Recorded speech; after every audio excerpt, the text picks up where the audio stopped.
Hey, good morning, everybody. Welcome to 1111 Downtown. I'm Tom McDermott, the pastor of the 1111 community, and also one of the associates at First Methodist Church.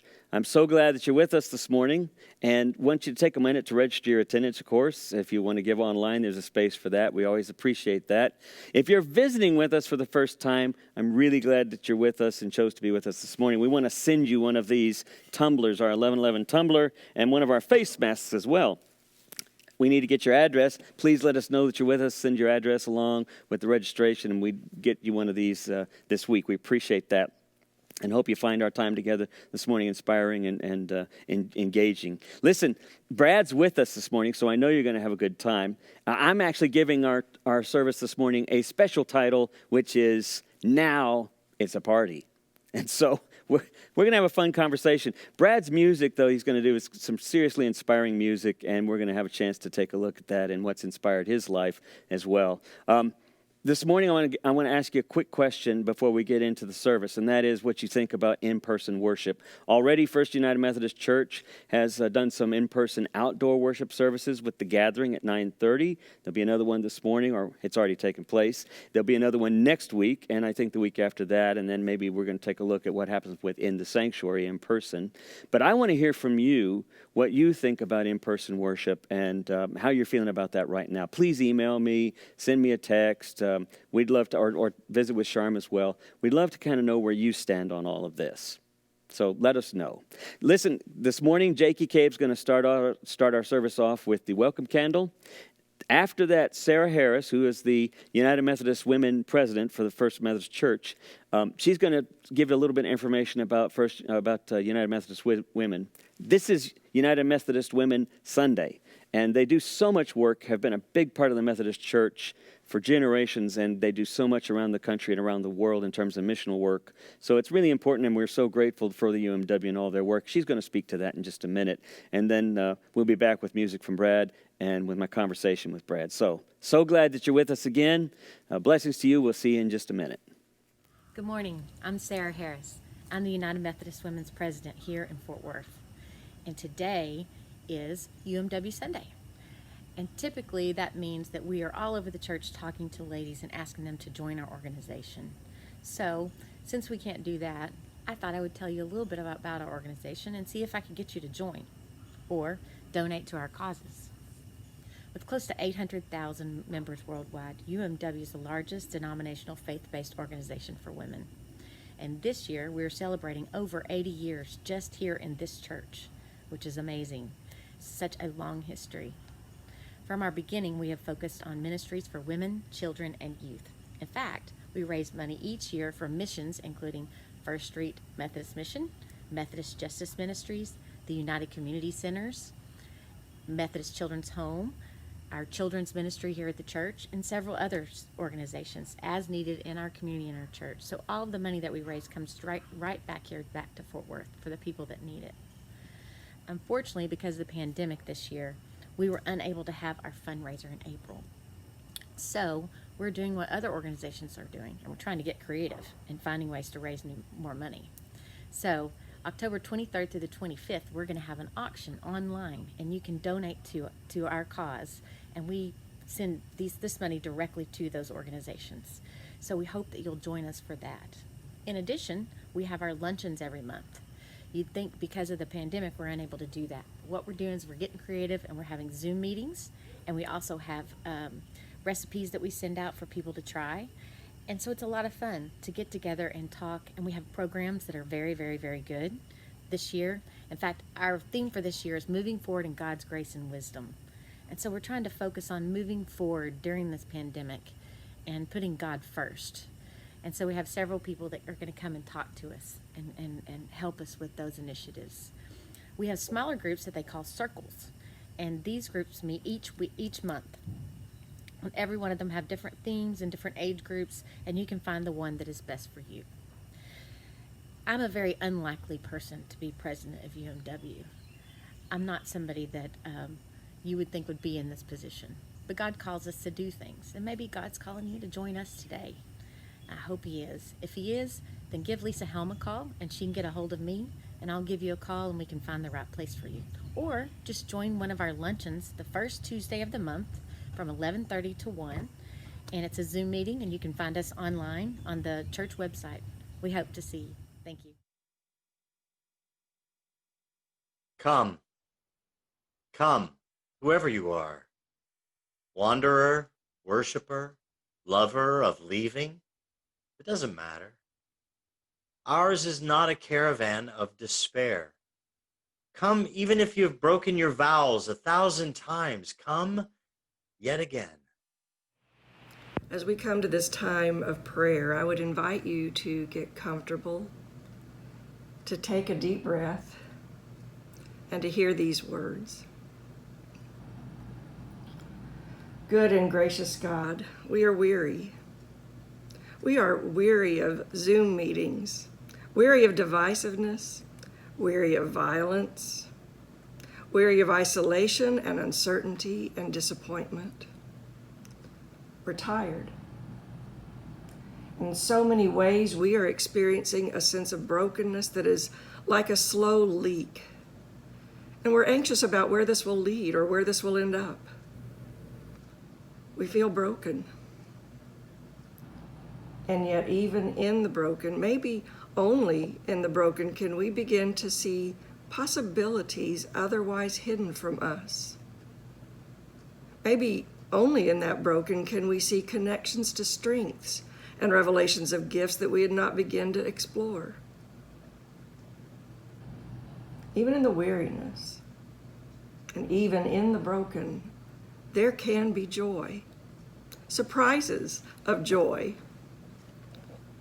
Just as the seed breaks open so that there can be growth and newness, and just as the unraveling of our certainties brings us closer to truths that had been hidden to us, we do indeed find a kind of peace in the broken. As Mary Oliver has written, a box full of darkness can still contain gifts. And so as we continue to experience illness and endings, losses and threats, constant changes and uncertainties, let us also be aware that fear will lock us in. And let us be reminded that only love opens us. So, God of infinite grace, let love guide our days. Let love open us to newness. Let love enable us to do good in this world. For this is what shalom will be, and this is what you are about. And this is the life that you have invited us into. Amen.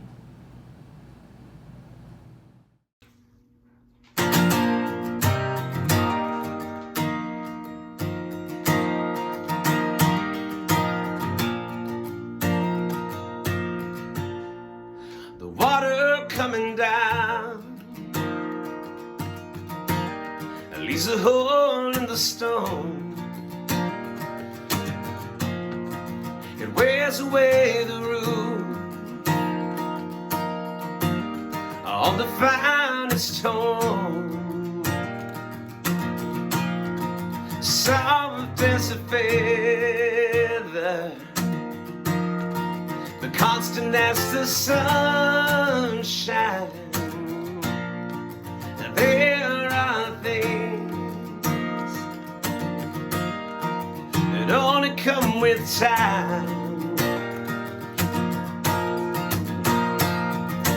There are things that do not come with time,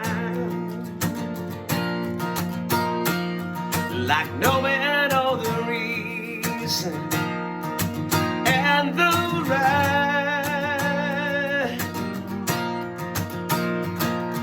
Our love will ever come and go.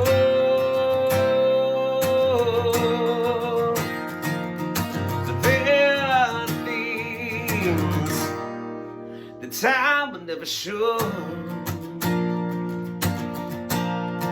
The wind will wear a sail into shreds, but over time will take the hair out of your head as gently as the dawn of the day. Well, there are things time will always take away. All right. There are things that do not come with time, like knowing all the reason and the right.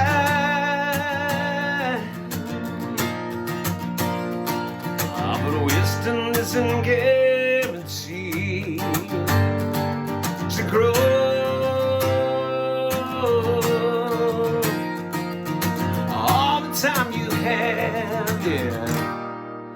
can I tell you so? And the years will pass with your joy and your tears, and you will learn to live. You're calling all your fears.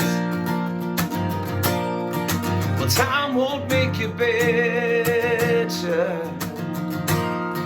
or make you worse. Time will be whatever you rehearse. There are things that do not come with time, like knowing all the reason and the rhyme.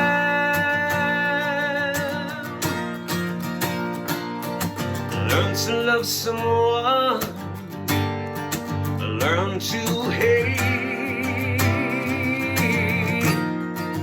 Time will be however you relate. Over time, over time.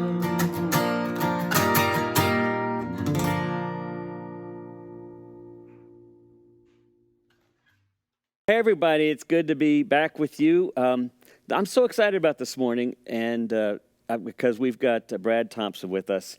And we all know Brad Thompson so well, but what you may not have known is that in 2019, he was the the Star Telegram's Fort Worthy Musician and Band of the Year. We all knew that all along. So just that year. Since the beginning of time. So we've had Brad with us for a long, long time. Brad, you've been with us since 10 years or more. At least. I've lost track, but I bet it's at least 10. Yeah, at least that, probably longer, because even back in the early days when I was doing the band, you were like in the band or a guest artist. And, I was here when the service was in the evenings. Round table. Yeah. Oh, yeah. So, yeah, when it's been Jim 15 Connor, years. Yeah. It was Jim Connor and Linda McDermott. She's awesome. And it's changed over time, and the band has changed over time. And so, anyway, officially, welcome. Thank you. To this morning. I'm so glad you agreed to join me in these conversations. I'm not in the rain this time. I'm indoors. You're indoors. That's right. So that's right. We're going to bring that back up. So one of the things that this whole series has been about is this idea of peace in the broken, which is a phrase that one of our favorite artists and friends, Elizabeth Wills, came up with in that song of hers, peace in the broken, peace in the fall. And if your heart is open, it's not empty at all. And we're thinking about what does it mean to live. We're in this kind of broken time that we're in with COVID reality, but also just the tensions, the divisiveness, the political arena that we're in. There's a lot of this sense of things just are out of whack. They're kind of out of balance. And in the midst of that, of course, 1111 has always been about asking the questions, what's the best way to deal with where we are in our lives, and especially when things kind of crack us open or bring doubts. So we're going to talk about some of that, but this song that you just did, Time, this is one that you and Charles collaborated on. It also kind of speaks to that. What was that? You remember the last verse? The last bit of the chorus, the time won't make you better or make you worse. Time will be whatever you rehearse. So it really encourages us to reflect on who we are and then how we rehearse who we are, because that really determines the way in which we're going to see the world around us. But it's as inviting to question that as it is saying live out the best of that, right? Mm-hmm. So what I've been doing with the folks that I've interviewed so far is ask them kind of how this all got started for you, kind of where your religious roots are, what your childhood religious story is. So what was yours like? Oh boy, here we go. Yeah, because I've already talked to you a little bit about this, but not everybody else listening in or watching us knows this, and it was exciting. I was to find this out about you. And you found out some new things too. I did. Yeah. So I was born and raised Catholic in a Catholic home here in Grand Prairie, Texas. And when I say Catholic, I mean church on Sunday, as well as a Catholic school from kindergarten all the way through 12th grade. So lots of being a Catholic. Yeah. What was that? What was that like, especially as a child, being a Catholic? I mean, we hear stereotypes of Catholic school, and we're not trying to disparage anybody's background or their religious roots, but were any of those stereotypes kind of present? I mean, there were nuns and priests and that sort of thing, like teaching you, and there were lots of hymns, lots of uniforms and ties. I mean, it was a small school. It was all I knew. So I mean, it was what it was, and I grew up that way all the way through high school. So Which is so you went to church on a regular basis, I'm gathering. I mean, my gosh. And y'all had chapel, or what'd you call it, in Catholic school? yeah, I forget was, if we called it chapel, but yeah, we would go several times a week. We all sang and Yeah. confession and confirmation and all those. Want to share a childhood confession with us? That would be I fun. think they were kind of pat, just confessions, just say the things, get out of there. Yeah. All the holy days with the incense and the Wow. stations of the cross and all that kind of stuff. It was. How do you think that affected do you have a sense of how that might have affected who you are now? That childhood root of who you were then, do you think, is that still with you?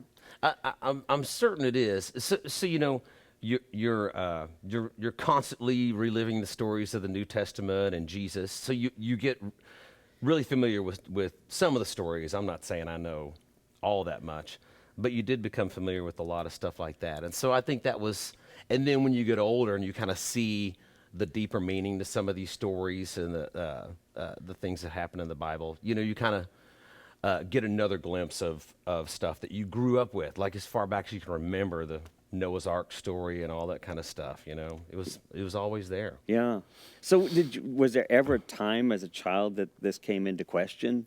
Any of that as a child that you look at and you think, well, that doesn't make sense, or that's odd, or you wanted to kind of explore it even more at some point? Something that just sort of threw up something that didn't make sense to you. Was there ever any of that as a kid? I think the big one that I can remember is being in college and finally for the first time going to a state school, not a private Catholic school anymore, and deciding I didn't want to go to church. Just said it's been enough. I had a lot. Yeah, which is and cue the bells. Cue the bells. cue the conscience.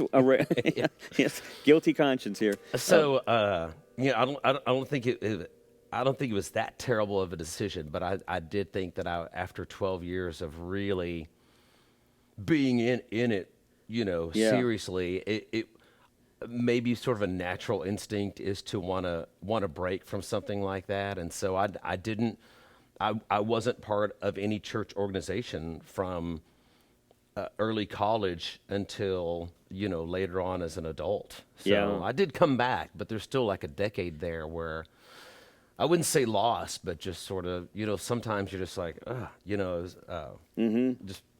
Just look, I've had enough of that. And not like Sounds terrible, I but- didn't mean it like that, but it was more like you weren't like running from it. It wasn't like a thing you sort of rebelled against. But you went through confirmation and everything, right? So you. Oh yeah. Yeah. Where you choose like a biblical name to go by. Okay. What was your biblical name? Can you I share chose that? David. I thought David was, quite a central, pretty amazing character in the Old Testament. So, Yeah. Yeah. And no one else picked it, so. What'd they do with that name? How'd that play into the whole life in the school and being Catholic as a kid? How did that play into it? I just remember making our shawl. Do y'all still do that here? Like we sewed David into my shawl Wow. with the letters that I cut out, and then maybe another couple of symbols Yeah. that I thought reflected me or Yeah. my personality. So Yeah. I remember those days. Yeah. Cue Leonard Cohen. Yeah. Right. Exactly. Cue Leonard Cohen's song. Yeah. Yeah. So one of the things that you bring to our service is and to our experience is just not just your musical talent and skill and your passion for music, but you bring this sort of aliveness, this presentness, this almost a playful energy, right, that you bring to our moments. I'd almost call them iconic moments. Some of our most iconic moments have been with music, because we've done things like Crazy Train as an opening song for a worship service, or what was it? One of our members told me that they had come to visit us for the first time, and we were doing Comfortably Numb, Oh my gosh. right? And that would be where you'd think, well, visitors are like, okay, wrong place.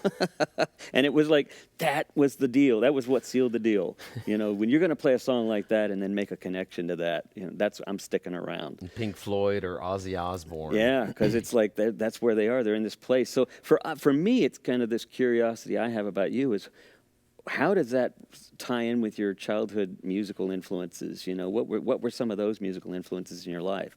Because you've been with music all your life, and it's been a part of who you are. It's been with me. It's been with you, yeah.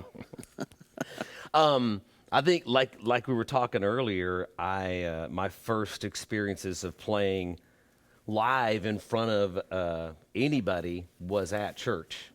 That was my first opportunity to sing and play guitar, was early years in high school, playing at the church that I grew up in. And we formed a youth band, and we played on Saturday evenings during that mass. Yeah. And it was led by some beautiful, energetic, and exciting, young adult leaders. And they gave me and the other teenagers in the band a lot of autonomy, a lot of control, a lot of say in what we were doing, as long as we understood the responsibility of what we chose to sing and how we chose to do it. So, yeah, and you shared an incident with me earlier. Yeah. What was the song you chose? So me was, and a couple of the other guys thought, wouldn't it be clever to sing "Stairway to Heaven" in church? In church. These are the minds of 14-year-olds. Mind you, we haven't done it in 11:11 yet, right? No, we hadn't done it yet. We're setting it up here, okay. But what happened? And, I think that we had good intentions. Of course, we also were trying to push boundaries, as teenagers do. And I remember that couple giving us the go-ahead to do it, as long as we explained to the congregation first where we were coming from. Give the congregation a chance to pick up and understand what you're meaning to do with this song. Don't just broadside people with something wild and crazy.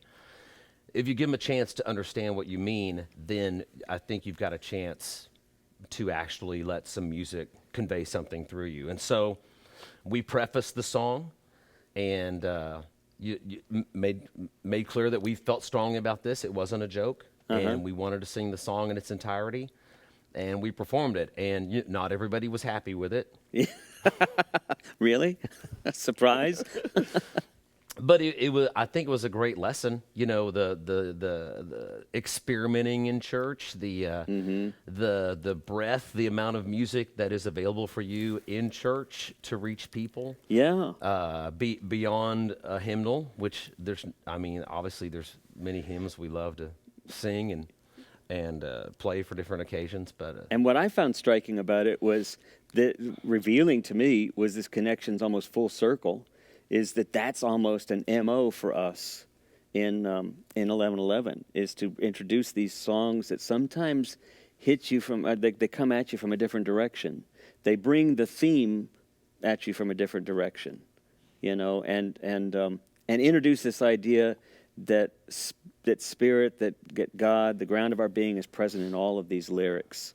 All of these lyrics often speak to human condition, human angst. Searching, longing. Sure. And so they open up and invite us this deeper reflection. And no, you were already doing this, you're 15? Oh man, I was like 13 and 14. I was like a freshman. And you're already doing this. Yeah. And give him permission to kind of explore that, so that years and years later you come back in 11:11, it's kind of like our whole modus operandi. It's what we do. And when you and I were speaking before this, it hadn't fully occurred to me how at 13 I was getting ready for something that we're doing now in my 40s and 50s. Yeah. It hadn't fully occurred to me how I'm almost at home with that, because it's something I had done decades before. Right. I mean, you're the priest. I guess he was a priest that was leading the mass. There was a priest, yes, but then also the youth leaders were Okay, so were the lay youth people. were lay that, people, you know, but they were giving you permission already to sort of explore that journey. thoughtful, cautionary permission Right. to go Yeah. forward. There's no fear of the secular. They were saying like you're going to find God in the midst of the secular. Yeah. You're going to find that connection. You know, I was saying earlier that that song you did a couple of weeks ago about modern love, and many of you all will remember this. If you haven't seen it yet, you all need to go online and find this video of Brad's doing Modern Love because it's just so much fun. It was a rainy day. It was like the first rain that we'd had in the area in like long a time. couple of like a month or two. Yeah. And so you're out there dancing in the rain and singing this song, and it's so much fun to watch. And then what's even more fun to watch, of course, is the making of Modern Love with Brad Thompson. It's even more fascinating. That's even more interesting. But, you know, I talked about these iconic kind of moments because these are sort of moments in music that sort of stand out with us in 1111. And we've had iconic moments in the worship experience, you know, where we've done some pretty crazy, interesting things. But for you, what's the thread? Thinking back about your childhood and now, can you see a thread that sort of connects all of that? A thread of your own life? Is it a passion? Is it creativity? Is it this willingness to see the bright side of things, just always looking for the positive side of things? Is there a thread that you've found over the years, that kind of ties all this together for you? Maybe so, and I think hope is it. And definitely you find hope Sunday mornings in the service with our bandmates and our congregation and whatever you and Sharm might be sharing with us. I mean, I think it's got to be hope in spite of bad weather, in spite of troubles, in spite of pandemic, in spite of quarantine, in spite of tension, in spite of, any number of awful things going on out there. You can still grab a camera and an umbrella and get your sons to film you in the rain like a goofball. So And we get something to laugh about, and now we got to wash our clothes and let your shoes dry out. So it was something to do that was positive. I think. So one of the things that I was sharing with you earlier was these two David Bowie quotes that I said at the very beginning that our title is. I wanted to title this, given you as my guest today. I wanted to title this, and now it's a party, and there's that because of that scene, largely because of that scene of you dancing out in the rain, and that. The contrast with the lyrics of that song, Modern Love, you dancing in the rain, it really parallels the contrast that he brought to that song, right? Because he brings this lively pop tune to this existential dilemma of, we long for a relationship with something greater than ourselves, with divine, with God, but there's no religion. God and Never man, gonna no religion. fall for modern love. Never going to fall for modern love because Yeah. love doesn't really work, that kind of thing. But you keep going to trying to get the church on time. I mean, so you have these existential dilemmas, and yet he's got this pop tune. And then it was so perfect for you to be out there dancing in the rain with the same thing going on. These contrasts, this almost not a contradiction. For him, it wasn't a contradiction. So I want to read these quotes and see what you think about this. But I saw these quotes in one of his books on creativity or an article, and he says, "I find freedom only in the realms of eccentricity." That's true for sure, man. Like With him. how do you relate to that, or do you relate to that at all? This idea of it's only in that eccentricity, it's only in that extreme that you start to find the freedom. I could see that. I mean, I knew we're close to him though. That guy was Yeah. way more. I don't know. It's pretty crazy you dancing in the rain. That was pretty crazy. And we're in a time of COVID, right? Mm-hmm. I mean, we're in a time of COVID. We're in a time of when things are down. And you've been, how's it been for you, right, in this time as an artist? It's been trying, just like everyone else's, for sure. Like your time is whacked out, and your discipline's kind of shot, and it's hard to stay well and active and and positive and all those sort of things. So I think it really challenges the depth of you. What do you have? What do you have to get through something like this? Yeah. So And because you're one of the remarkable things that I think about you is that you've been able to make this a career, a full-time local musician making a career out of it. That's such an unheard thing of. You just don't hear people being able to Thank do you. that. Yeah, it's silly talk. It's most of us jumped that ship long before it went out to sea, and yet there you are, and now you're navigating this. Carry the metaphor. You're navigating in the storm, and I'm guessing it's been challenging. And I have support of my family and my wife for sure. That helps a lot. I couldn't do this alone. There's no way. And with the church has afforded me a way to,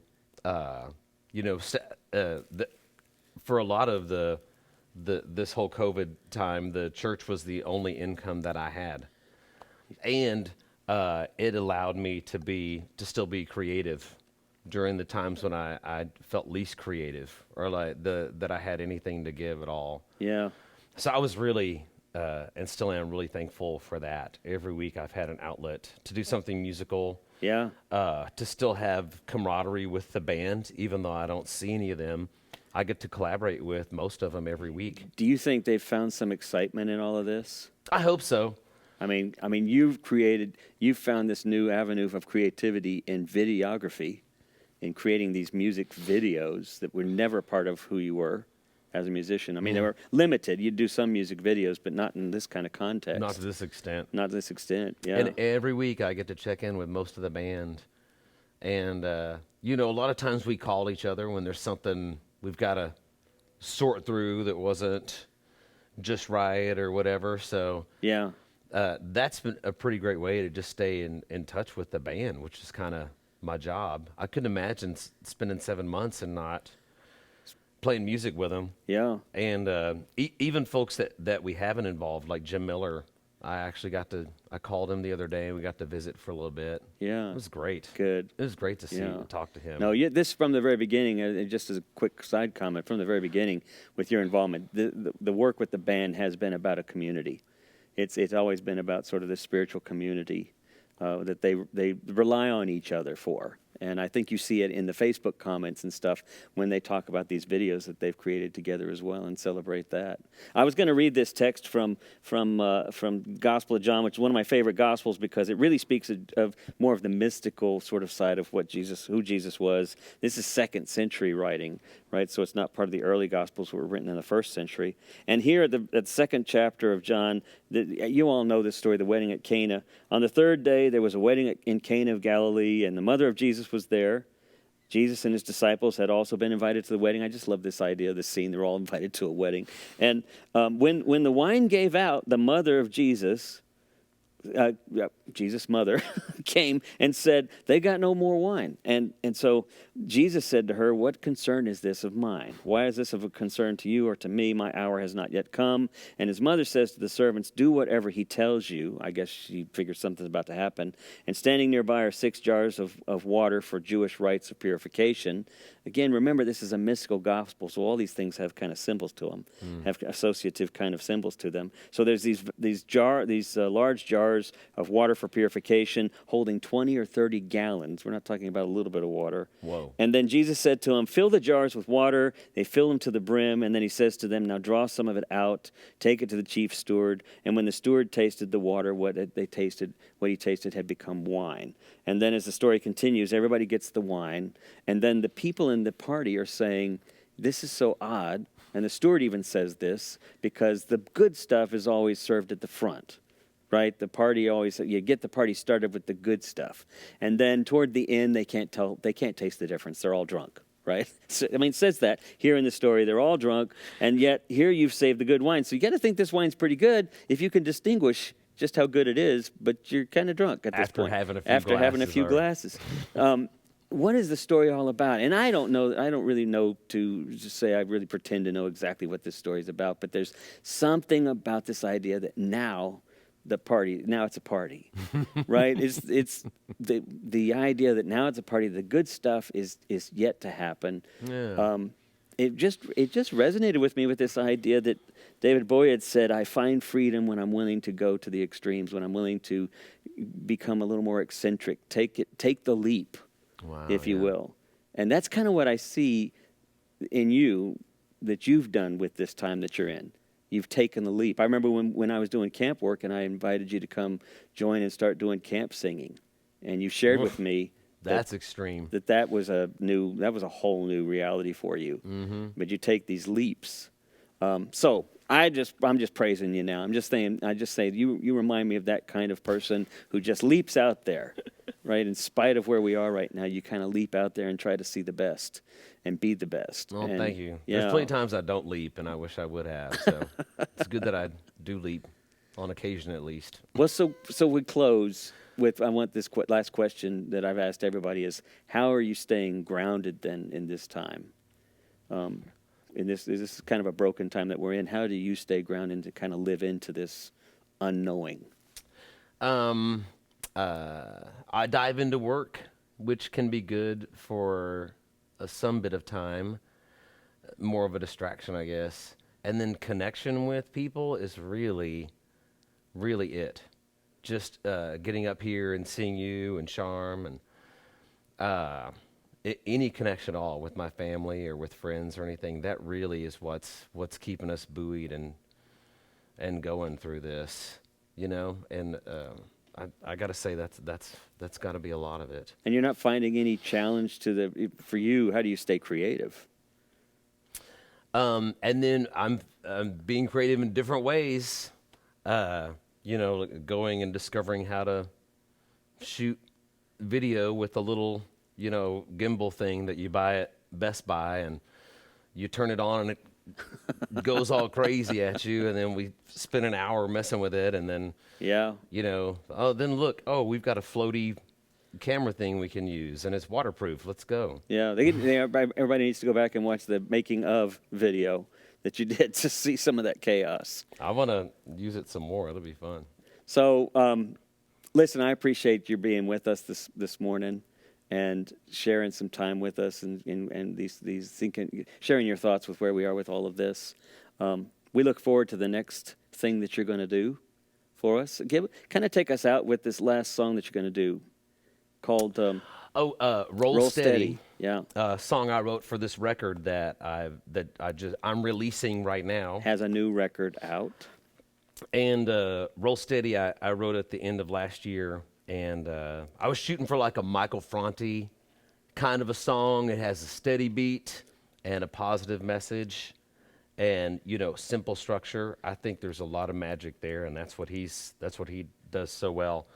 Mine comes off like a country praise song, though. It's yeah, but give us the chorus and you're going to take us out with this because it's great. It really speaks to this whole theme that we've been dealing with, that we're talking about. Oh, yeah, and so the chorus, hey, we're alive, roll steady like we do, into the night, seeing all things as new.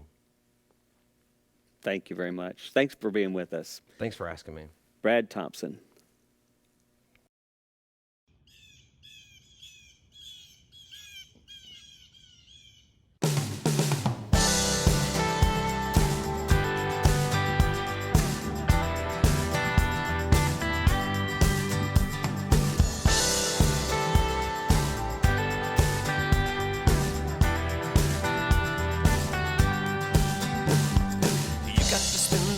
Long time if you had to feed the baby use mine. It changes everything that we do. Driving into town today, by the time I looked up I thought I lost my way. That's when I noticed everything had changed for you. And we are, and we shine, and we sing like we do. And we are, and we shine, and we sing like we do. Everybody, let's pray. Get out on the streets today. Trouble never go away unless we do. I know, baby, understand. You and me, we got to have a plan. Just me, well, maybe we do. And we are, and we shine, and we sing like we do. And we are, and we shine, and we sing like